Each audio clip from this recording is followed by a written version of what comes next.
बिस्मिल्लाहिर्रहमानिर्रहीम। कैसे हैं दोस्तों आज हम एक यूनिक टॉपिक यानी क्लाउड सीडिंग के बारे में बात करने जा रहे हैं।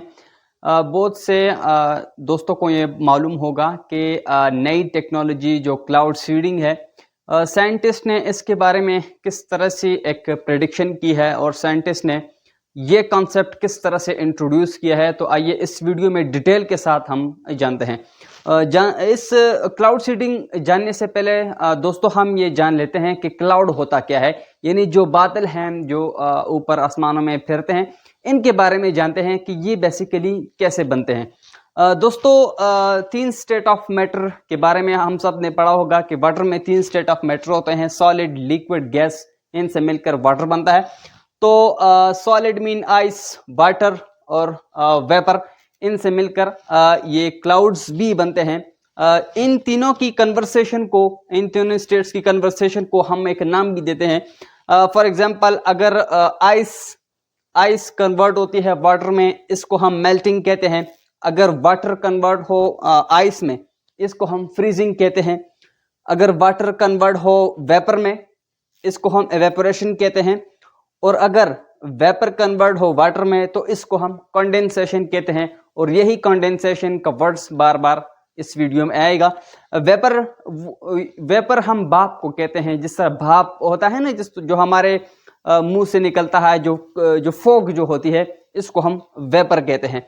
इसमें बेसिकली छोटी छोटी ड्रॉप्स होती हैं वाटर की, बिल्कुल छोटी छोटी सी, इनसे मिलकर ये वेपर बनता है। फिर यही वेपर जो हमारे एटमॉस्फेयर में होता है, हमारे एटमॉस्फेयर में चूंकि ये वेपर होता है, और यही वेपर जब हाइट पर जाता है, थोड़ा हाइट पर जाता है, उससे क्या होता है, बादल बनते हैं। जब ये थोड़ा सा हाइट पे जाता है, तो चूंकि जब हम जमीन से जितना हाइट पर जाएंगे, उतना ही हमारा जो एटमॉस्फेयर है उतना ही कोल्ड होगा, ठंडा होगा। इस ठंडे होने की वजह से वो वेपर आपस में कलेक्ट होते हैं और एक बादल की शक्ल इख्तियार कर जाते हैं, आइस क्रिस्टल बन जाते हैं उससे। यही आइस क्रिस्टल, यही बादल जब थोड़ा और ऊपर जाते हैं, क्योंकि बादल के जो दो एकसाम होती हैं, एक जो हम देखते हैं आम बादल जिनकी एक शेप होती है, जो एक गोल राउंड की शक्ल में होते हैं, जिनकी एक शेप होती है, और एक और होते हैं जो बिल्कुल पतले होते हैं, जिनकी शेप भी नहीं होती, थोड़े से इस तरह के बिगड़े हुए होते हैं, फैले हुए होते हैं, पतले से होते हैं। यही बादल जब थोड़ा और हाइट पर जाते हैं, थोड़ी और ठंड एटमॉस्फेयर में कन्वर्ट होते हैं और ऊपर जाते हैं, तो ज़्यादा ठंड होने की वजह से इसमें आइस क्रिस्टल, बड़े आइस क्रिस्टल बन जाते हैं। और यही आइस क्रिस्टल्स जो है वो इस तरह के बादल के जो इस तरह के शेप के बादल हैं वो बना देते हैं। तो ये दो किस्में बादलों की हैं। तो जो बादल हैं उनकी समझ आपको आई होगी कि हमारे एटमॉस्फेयर में जो है वो वाटर वेपर होते हैं, और यही वाटर वेपर जब थोड़ा हाइट पर जाते हैं, ज़मीन से उड़ते हैं, हाइट पर जाते हैं, तो इस हाइट पर जाने की वजह से हमारे एटमॉस्फेयर बहुत कोल्ड होता है, ज़्यादा ठंडा होता है। इस ठंड होने की वजह से वहाँ पर वो जो वाटर वेपर है वो आपस में मिल जाते हैं, कलेक्ट होते हैं, गैदर होते हैं, और आइस क्रिस्टल की शक्ल इख्तियार कर जाते हैं। और यही आइस क्रिस्टल जब ज़्यादा ऊपर चले जाते हैं, ज़्यादा ऊपर को उठते हैं, तो ये फिर इस तरह के बादल का शक्ल इख्तियार कर जाते हैं, जो बड़े आइस क्रिस्टल की शक्ल में होते हैं। तो ये क्लाउड सीडिंग है। क्लाउड सीडिंग ने क्लाउड्स के बारे में। तो क्लाउड्स भी हम अभी जानेंगे।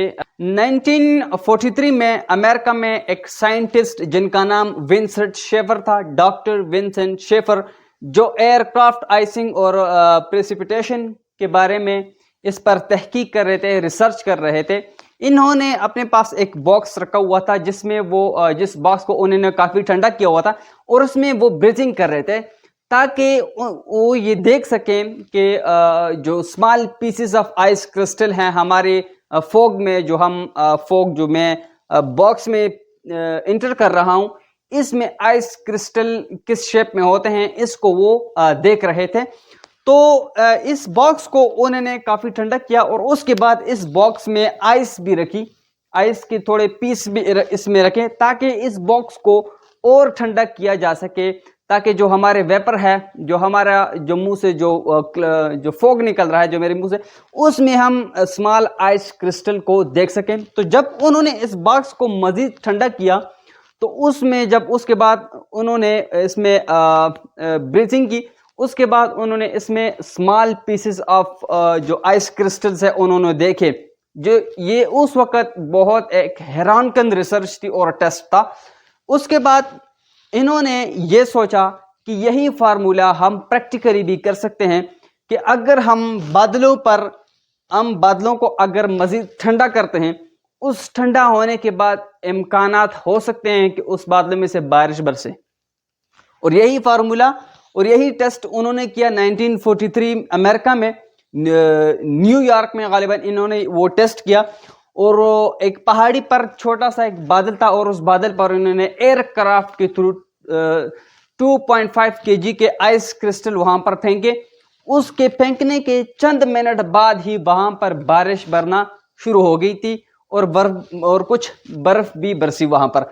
तो उनका ये टेस्ट कामयाब होने के बदौलत इनको जो है क्लाउड सीडिंग का क्रेडिट भी दिया गया और इनको काफ़ी अवार्ड्स भी मिले। तो इसी दौरान अमेरिका में एक और जो डॉक्टर थे, रिसर्चर थे, वो रिसर्च कर रहे थे, डॉक्टर बेरहट उनका नाम था। उन्होंने इस बात पर तहकीक कर रहे थे कि मुझे आइस क्रिस्टल क्लाउड्स पर डालने की कोई ज़रूरत नहीं है, इसके अगेंस्ट यानी मैं एक ऐसा केमिकल ईजाद करूं जो अगर मैं क्लाउड्स पर फेंकूं, क्लाउड्स पर इस्तेमाल करूं तो उससे क्लाउड सीडिंग फास्ट हो, कंडेंसेशन जो है वो फास्ट हो। इस पर वो तहकीक कर रहे थे। उन्होंने कहा कि मेरे इस कंडेंसेशन के लिए और आइस और क्लाउड फास्ट कंडेंसेशन के लिए एक सरफेस चाहिए होती है, क्योंकि एटमॉस्फेयर में इस तरह की एक सरफेस मौजूद होती है। जो हमारे डस्ट पार्टिकल्स होते हैं ये एक सरफेस बनाते हैं और इस सरफेस की बदौलत क्लाउड सीडिंग होती है।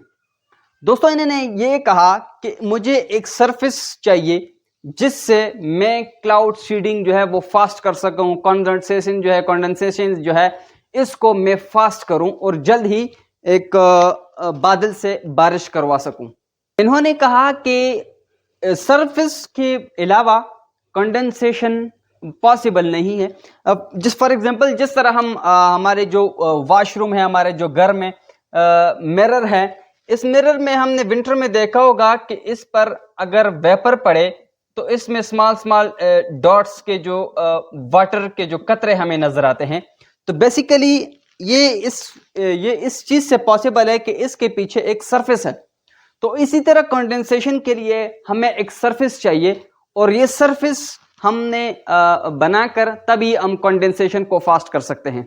दोस्तों, फिर इन्होंने सिल्वर आयोडाइड, जो सिल्वर एक केमिकल इन्होंने इजाद किया, सिल्वर आयोडाइड जिसको कहते हैं, इस सिल्वर आयोडाइड्स के थ्रू इन्होंने कहा कि मैं इस कंडेंसेशन को फास्ट करूंगा। इन्होंने क्या किया, उसी टाइम के दौरान इन्होंने यही सिल्वर आयोडाइड्स क्लाउड्स पर एक एयरक्राफ्ट के थ्रू फेंके और चंद ही मिनट में दोस्तों कंडेंसेशन हुई और वहां से बारिश होना शुरू हो गई थी।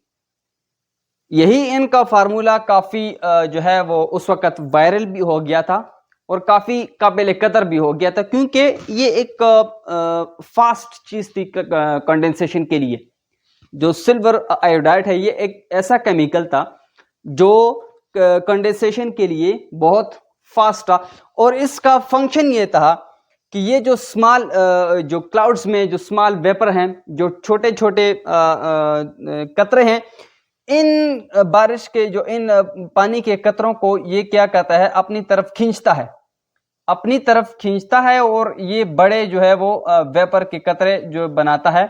और इन बड़े कतरों की बनिस्बत जब ये कतरे बड़े हो जाते हैं, ये जो वेपर है जब ये बड़े हो जाते हैं और क्लाउड्स की शक्ल इख्तियार करते हैं, तो ये क्लाउड्स फिर क्या करते हैं, अपने वेट को उस वक्त उस जगह पर रख नहीं पाते और उससे बारिश होना शुरू हो जाती है। तो दोस्तों अभी हम जानेंगे कि किन मुल्कों ने इसका खूब इस्तेमाल किया और खूब फ़ायदा भी उठाया।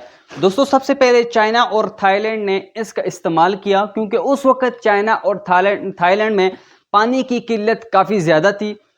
लोग पानी की तरफ मर रहे थे, भूखे प्यासे मर रहे थे, क्योंकि उस वक़्त थाईलैंड और चाइना में पानी की किल्लत ज़्यादा बहुत जो है वो किल्लत बहुत ज़्यादा थी। बारिशें कम थी, बारिशें नहीं हो रही थी।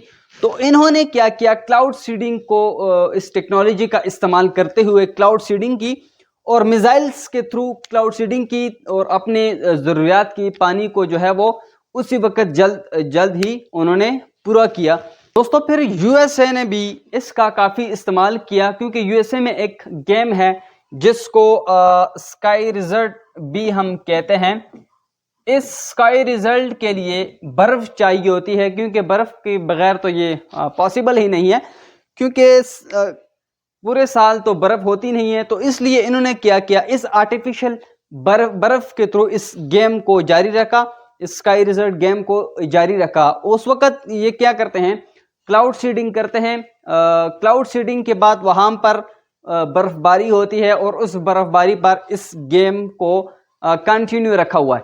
तो इन्होंने भी इस गेम के लिए इस क्लाउड सीडिंग टेक्नोलॉजी का काफ़ी अच्छा इस्तेमाल किया। नंबर 3 है बुल्गारिया। बुल्गारिया ने एग्रीकल्चर के सेक्टर के लिए इन्होंने काफ़ी इसका अच्छा इस्तेमाल किया।